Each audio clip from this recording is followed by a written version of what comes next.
Jigar bilaman, qachondan beri telefon olmoqchi edingiz? Yoki telefoningizni almashtirmoqchi bo'lib yuribsiz, lekin qanaqa telefon olishni bilmayapsiz. Hozir menda siz uchun ajoyib idea bor. Men sizga hozir iPhone'larni 5-10 xildan ko'rsataman. O'zingizga yoqqan variant tanlaysiz va shuni sotib olasiz. Kelishgan bo'lsa albatta, xohlasangiz telefoningizni olib qolamiz. Xohlasangiz shunchaki bizdan telefonni sotib olsangiz ham bo'ladi. Ya'ni trading xizmati mavjudligini bildirib qo'ymoqchiman. Agar tayyor bo'lsangiz, videoni oxirigacha ko'ring, biz boshladik. iPhone 7 32 GB xotira, 100% batareya yo'qsa. Holati o'rtacha. Narxi 750 ming so'mga chiqadi. iPhone 8 64 GB xotira, 75% batareya yo'qsa. Gold rangda, holati ideal holatda, imekasi ro'yxatdan o'tgan. Narxi $105.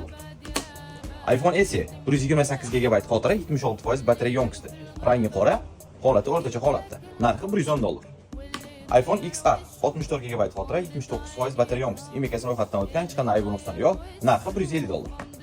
iPhone 11 Pro korobka dokumentlar bor, 64 xotira, 78%.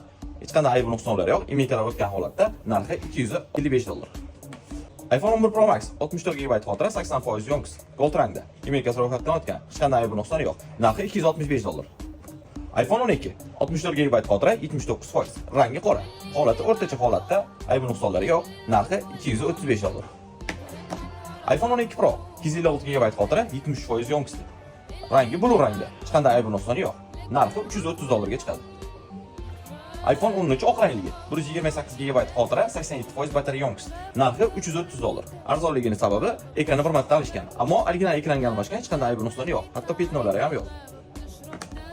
iPhone 13 Pro 128 GB xotira, 77% yo'qsa.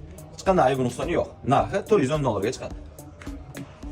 iPhone 13 Pro Max 128 GB xotira, 78%. Bu narxi 13 Pro narxida.